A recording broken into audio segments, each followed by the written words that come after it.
Bonjour, Bonjour. ça c'est pour vous. Moi je fais les reportages YouTube, je suis youtubeur. Vous connaissez un D'accord. petit peu YouTube? Oui. Alors je fais les reportages, je viens voir un petit peu les jeunes, parce qu'on ne veut plus trop discuter avec eux. Moi je suis plus dans ce cas-là, je suis pas du tout. Vous êtes quoi, pas d'ici vous voulez dire? Non, j'ai 34 ans, je suis pas Ah, étudiant. ça va, vous avez pas 60 ans. Non, Bon, alors vous rentrez quand même dans ma catégorie pour les reportages alors. d'accord. Parce que j'ai remarqué qu'on parlait de beaucoup de choses, que ce soit sur le Nice Matin, sur BFM TV ou sur toutes sortes de chaînes d'infos. Mais il y a un seul sujet que j'ai remarqué qu'on ne discutait jamais, c'est la mort. D'accord. Et on y va tous. Oui, on y arrive tous à un moment ou à un autre. Exactement. On essaie tous d'échapper un petit peu, mais. Ouais, il y en a qui se croient qu'ils ont la vie éternelle sur Terre. Il y a un monsieur là qui a décidé de vivre une vie saine Ouais, sans consommer rien que du produit bien sain. Et d'accord. il a une salle chez lui, il dépense des milliards pour 2 millions par an, je crois, Fou. pour s'entretenir une santé. Il Ouais. a 40 ans, mais c'est comme s'il en avait 25. D'accord. Avec toutes les machines, les encéphalogrammes et tout ça pour tester tout, dans le sang, tout. En fait, ils ne veulent pas mourir, les gens. Ouais. Mais on y va tous de toute manière, parce que la mort peut frapper à tout moment. Bah, c'est ça. Mais moi, alors la grande question que je pose dans la rue, alors je vous explique que je ne suis pas témoin de Jéhovah, je ne remplis pas ni les églises, ni une mosquée, ni aucun bâtiment. La grande question que je pose, c'est qu'est-ce qui se passe après la mort? Qu'est-ce que vous croyez après la mort? Est-ce que ça s'arrête? Est-ce que ça continue? Vous avez une espérance? C'est ça qui m'intéresse. On dirait plus que maintenant, comme tout le monde est un peu conscient que tout vibre autour de nous et que tout a une vibration spécifique et qu'on peut considérer qu'on reste quand même un résidu de nous, parce que ce qui a été prouvé par les chercheurs, c'est que Ouais. il y a l'âme qu'on n'arrive pas à déterminer. Et l'âme ne peut pas mourir non plus, Voilà. parce que l'âme est éternelle. Voilà. Donc oui. c'est même des très grands chercheurs, des grands savants qui ont mutilé des corps à l'époque Ouais. pour savoir où passer ces 2 grammes qui disparaissaient du corps, qui est l'âme. Eh oui. Alors qu'est-ce que vous croyez, vous, après la mort? Vous allez où? Soit la réincarnation, Ouais. soit Paradis, enfer, quoi. On va dire. non, pas paradis enfer, pas forcément. Mais oui, vous irez quelque part Ouais. dans. C'est qu'il y a une vie après la mort, quoi. On va dire, pour vous. Oui, en quelque sorte. Ouais. Est-ce que vous croyez en Dieu? Oui. D'accord. Vous êtes quoi, musulman ou chrétien? Non, je suis chrétien. Chrétien comme moi. Brésilien, donc. D'accord. Alors, pour vous, en tant que chrétien, quelle est votre espérance? Après la mort là, par exemple, parce que moi je vous le souhaite, hein, de vivre Alors, jusqu'à 120 ans. Comme ça, je peux pas le dire. Je sais pas, 60, 65, parce que D'accord. j'ai quand même fumé. Là, je suis en train d'arrêter. Très bien. Je fais plein de choses. La restauration, mon travail Ouais. est usant. Ouais. Donc, on verra bien. Mais si je pars du principe de ma religion, on met notre main entre les mains du Seigneur. On a notre vie Très bien. entre les mains du Seigneur. Et ce qui veut dire, moi, ce que j'ai compris, Oui. c'est s'il viendra ce qui viendra. Comme la mort pour vous frapper du jour au lendemain, ou en traversant la rue, ou par une maladie qui Exactement. arrive Oui. comme Où ça. on peut partir là tout de suite tous les Voilà. deux. En sachant que moi je vous souhaite de vivre jusqu'à 120 ans, parce que puisque vous êtes chrétien comme moi je suis un amoureux de la Bible, donc je lis la Bible, je la mets en pratique. Mais j'ai vu que le Seigneur nous accordait la vie jusqu'à 120 ans dans le livre de la Genèse. Mhm. Parce qu'avant, ils vivaient énormément d'années, hein, les hommes de l'époque. Mais ce que j'ai remarqué aussi, c'est qu'il y a quelque chose qui nous permet aussi d'aller au paradis, parce que j'ai remarqué que tout le monde ne pouvait pas y avoir accès. Et pour y avoir accès, il y a bien quand même une loi qui nous permette. Moi, pour ce que j'ai vu, parce que j'ai grandi au Brésil, Ouais. et voilà, moi j'ai ma grand-mère qui va tous les 2-3 jours à l'église, D'accord? qui est très pratiquante, et Oui. elle nous a toujours parlé de la foi dans le Seigneur. Oui. Et dans tout ça, ce que j'ai remarqué avec tous les anciens, d'un côté, oui, il a raison, mais parce qu'on garde quand même une certaine sérénité, un cadre de vie assez serein. Bien sûr. D'être religieux, Oui. on est assez serein avec soi-même et on prend soin de soi. D'accord? Et par de cela, ça fait qu'une espérance de vie s'agrandisse, malgré que tu donnes corps et âme à ton travail. D'accord. Enfin, Alors moi j'ai remarqué qu'il y a quand même une loi, parce que faut savoir que quand même on sera jugé par rapport au bien Oui. ou au mal que nous aurons commis sur Terre. oui, Et s'il y a une justice, il y a quand même une loi aussi.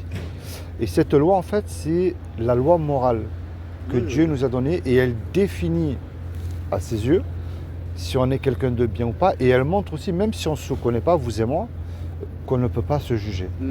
Et vous allez voir, c'est la loi des 10 commandements. Et elle est merveilleuse et je ne vais absolument pas aller jusqu'à 10. Moi, j'ai cassé les 10, et la 11e, j'aurais cassé de toute manière. J'ai cassé toutes les lois. Il y a un commandement qui dit « tu ne mentiras point ». Est-ce que ça vous est déjà arrivé de dire un mensonge? Même pour faire Oui. du bien, hein? Oui, bien sûr.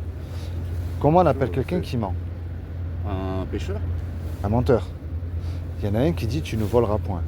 Est-ce que ça vous est déjà arrivé de prendre quelque chose qui n'était pas à vous? Mais Oui. peu importe la valeur, hein? Oui, oui, c'est déjà Comment on arrivé. appelle quelqu'un qui fait ça?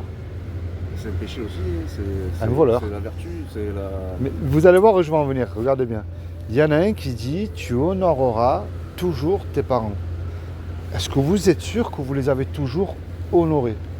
Qui, mes parents? Oui. Est-ce que vous leur avez toujours obéi, jamais menti? Ça oui, parce que justement j'ai Bon, moi, je leur ai dans désobéi la- assez dans la souvent, foi. parce que j'ai Mentir, 43 oui, ans. Il y a eu des mensonges, certainement, mais le respect et ne pas manquer de respect, ça j'ai réussi à le respecter Ben, un c'est bon très moment. simple. Voilà, à l'adolescence, est-ce que vous leur avez toujours obéi? Je pense qu'à l'adolescence, c'est un peu pareil. Moi aussi, c'est pareil. Non. Donc, vous voyez, c'est très difficile à un certain âge de les honorer. Non, mais après, quand on vieillit, l'obéissance c'est sans vrai manquer que... de respect. Bien sûr. Non, mais je comprends ce que je dis. Mais c'est vrai qu'à un certain âge, après, on les honore, on apprend à... Vous voyez, il y en a un qui dit, tu mettras toujours Dieu, lui, en premier dans ton cœur. Alors moi, j'ai remarqué, avant que vous répondiez à ma question, il y en a qui le mettent quand tout va mal. Que ce soit la maladie, que ce soit la dépression, la prison, ce que voulez-vous. Mais quand tout va bien, est-ce qu'on lui dit, par exemple, Seigneur, je te rends grâce pour le souffle de vie que aujourd'hui tu m'accordes? Non. Et C'est oui, vrai. c'est difficile, hein? C'est vrai. Et un dernier, je termine avec celui-là, il y en a un qui dit, tu commettras pas un adultère. Vous êtes mariés? Non, mais ça aussi, Bah alors, vous êtes honnête, je l'ai fait aussi, moi. je l'ai respecté, ça. Mais moi, je l'ai fait, j'ai trompé, déjà, plusieurs fois mon épouse. Moi j'ai trompé Mais par la convoitise aussi, j'ai fait, parce que Jésus met une parole dessus. C'était quand t'es plus jeune, on va dire. Quand t'es un peu. Surtout dans le milieu où moi je travaille, la restauration, c'est très festif. Oui. Et plus jeune, oui, je me laissais emporter par mes pulsions, on va dire. Mais Les envies du moment. De toute quoi manière, que ce soit. toute notre société elle est basée sur ça. Voilà. Mais en grandissant, parce que j'ai eu une grand-mère comme ça et que j'ai grandi dans la religion, Ouais. je prends conscience en fait. Je prends Oui. conscience au fur et à mesure que tu le fais, que c'est pas bien en fait. Bien sûr. Eh bien, regardez bien maintenant la loi, là. Je vous la présente devant vous. Si Dieu est juste, parce qu'on me dit que Dieu est amour, je ne le néglige pas. Il est riche en miséricorde, il est riche en bonté, il n'y a pas de souci. Mais si Dieu est amour, il est aussi Dieu, il est obligé d'appliquer sa justice. Sinon, il n'est pas Dieu. Est-ce qu'à ses yeux, face à la loi que je vous envoie là, que vous avez admis, que vous avez menti, volé, fait toutes ces choses-là, est-ce que vous êtes coupable ou innocent d'après vous à ses yeux? On reste sur la loi pour l'instant. Et moi aussi. Et la planète entière On est tous coupables. Exactement. Et c'est là, Eh oui. c'est là qu'il faut. Comment ils faisaient à l'époque, prêcher, aller dans un lieu de pèlerinage pour pouvoir espérer laver ses péchés. Mais ça, Alors je vous explique. Ça c'est une autre, voilà, c'est une autre doctrine. C'est une autre doctrine. Voilà, exactement. alors je vous explique. Face à cette loi, vous comme moi, on mérite l'enfer. Moi le premier, j'ai menti, j'ai volé, j'ai honoré mes parents, j'ai commis l'adultère, j'ai commis la convoitise, je n'ai jamais mis Dieu en premier dans mon cœur, j'étais même un blasphémateur envers lui. Et si Dieu est juste, et il est juste, je mérite le châtiment qui est l'enfer parce que si on gratte un peu le cœur de l'être humain, il n'y a rien de bon. Imaginez que vous avez une prise derrière votre tête et je branche et que sur un écran j'expose toutes vos pensées. On aurait de soucis à se faire, et vous comme moi.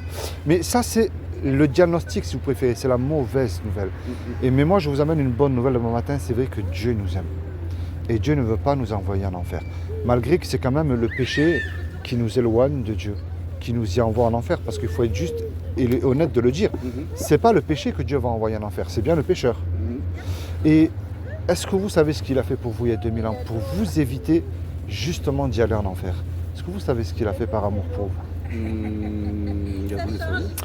Effectivement. Et c'est ça qui a. Eh oui. Il n'a trouvé ni un pasteur, ni un pape, ni un rabbin, ni un imam, ni ce que voulez-vous. de parfait sur terre. Il s'est fait Il s'est habillé de ce corps qui est Jésus le Christ.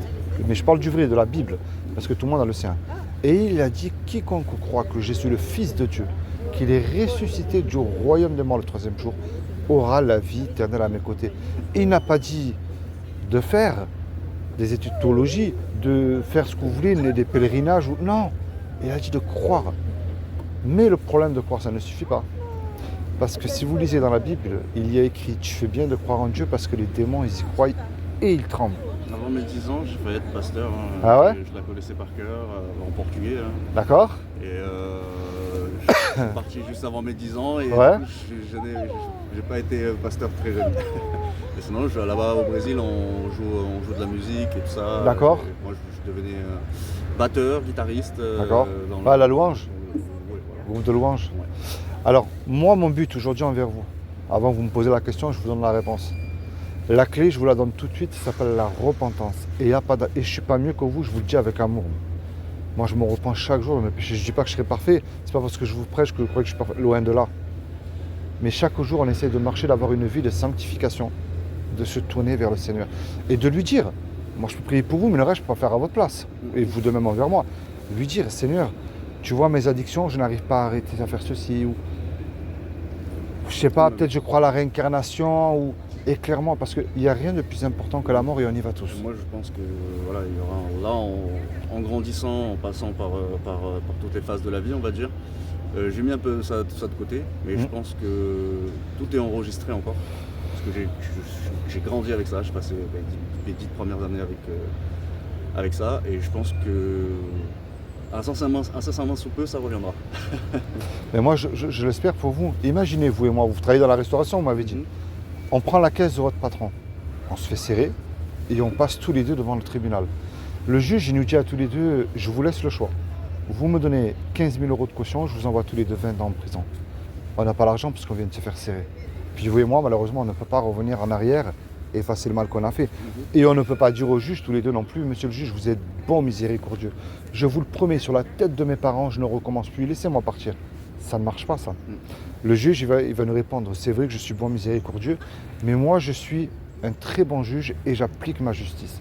Vous me payez la caution, vous partez en prison, c'est aussi simple que ça. On se regarde tous les deux, on ne sait plus quoi faire. Et puis, tout à coup, il rentre dans la salle du tribunal un homme qu'on ne connaît pas. Et cet homme-là, par amour pour nous, il décide de payer la caution, de donner l'argent. La caution, elle a été payée, le juge, il est satisfait, hop, lui, il nous libère. Mais imaginez-vous le film, là, tout de suite. Cet homme-là qui a donné l'argent maintenant, il se présente lui en retour devant vous. Qu'est-ce que vous allez lui dire à cet homme-là, sincèrement? Imaginez-vous l'action, là, tout de suite. Pourquoi il a fait ça? Il l'a fait.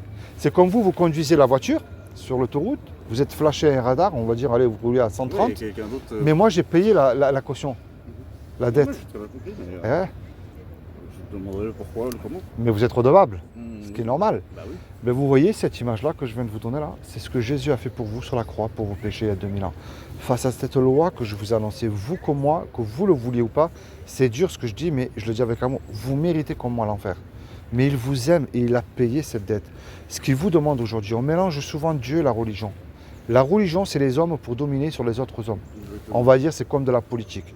C'est des robots, vous pensez comme eux, vous allez au même endroit que si vous n'êtes pas comme eux, on vous juge, on vous chasse. Et je vais aller plus loin, voir l'extrême, on vous tue. Soi-disant au nom de Dieu. Mais ça, c'est faux. Ils ne connaissent pas Dieu, ces gens-là. Ce que Dieu demande, c'est une relation personnelle. On ne se connaît pas, comme vous avez dit, vous êtes du Brésil, si j'ai bien compris. Vous avez peut-être subi en tant que Brésilien des injustices que je n'ai pas subies moi. Puis vous avez eu, vous, des joies que moi, je n'ai pas eu. Puis vice-versa, on a chacun une vie particulière et différente. Si Dieu aurait voulu une religion, et je dis bien une seule, il nous aurait fait tous pareil et il ne l'a pas fait. Ça montre que lui, ce qu'il veut, c'est que vous lui ouvrez votre cœur et vous commencez à marcher dans ses voies. Je prends le mensonge, c'est plus simple. Vous allez dire là, si je mens, ma petite amie, mes parents, mon patron, je m'en fous, personne ne le sait.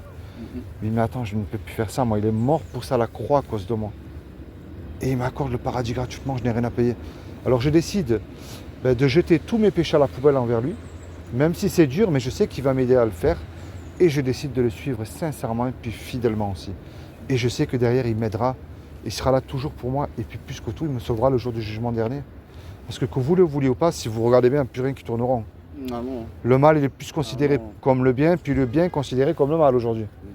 Et lui, ce qu'il demande, c'est ça. Et avec foi, parce que Jésus parle d'une petite foi d'un grain de moutarde. Et c'est la foi qui déclenche tout. Je ne dis pas que tout ira mieux, hein, je serai un gros menteur, parce que c'est là que les combats commencent. Mais dites-vous bien une chose, on met souvent la faute sur le diable. Mais il y a aussi la chair qui est difficile à dominer. La langue qui est difficile à dompter aussi. Puis les pensées aussi. Et c'est ça qui demande, c'est un travail tous les jours que le Seigneur demande de faire sur nous-mêmes. Mais lui, il est là, il est vivant. Et il est capable de vous aider. Moi, je vous encourage à faire une chose. Je termine avec ça. Lisez la Bible et mettez-la en pratique dans votre vie. Si vous êtes en couple, mettez Jésus dans votre couple. Dans votre patron, si vous êtes dans votre travail, si vous êtes persécuté par votre patron, priez pour lui. C'est ça qui demande le Seigneur. C'est d'avoir une vie dans le secret avec lui. Je sais. Est-ce que vous avez une Bible?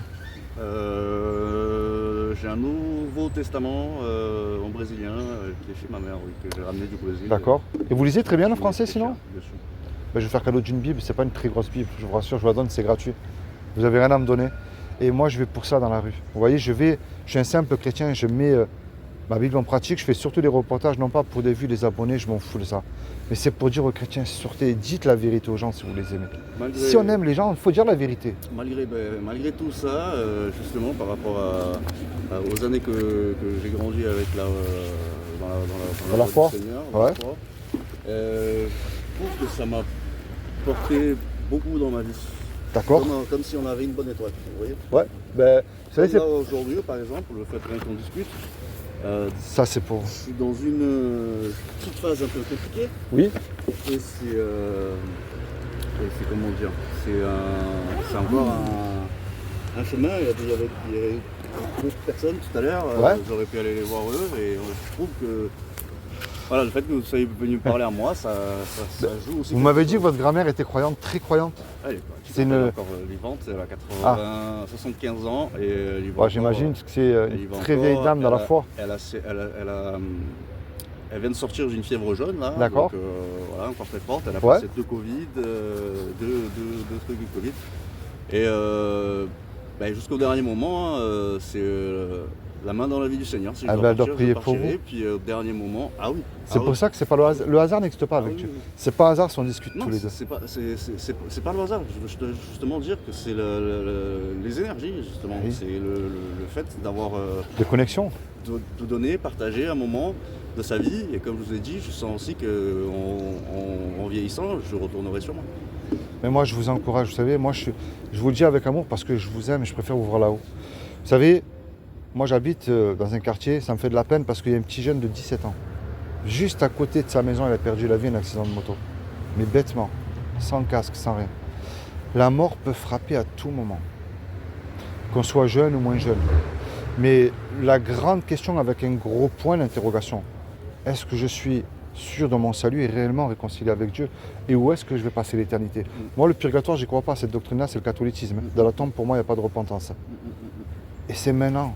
Moi, je pense que si on est sur Terre, on a une mission, bien sûr, c'est de prêcher l'Évangile, de manière à ce que les gens... Pour moi, je ne sais pas si on peut vider l'enfer complètement, mais essayer d'en amener avec nous dans le royaume, ça serait déjà pas mal. Mais c'est un test. C'est après que la vie elle va commencer. Parce qu'après, il n'y aura plus de douleur, il n'y aura plus de tristesse, il n'y aura plus de maladie, il n'y aura plus de vieillesse, il n'y aura plus toutes ces choses-là. Mais justement, c'est aujourd'hui qu'il faut se remettre en question. Parce que dites-vous bien une chose, si le Seigneur vous accorde aujourd'hui de vivre, c'est une grâce.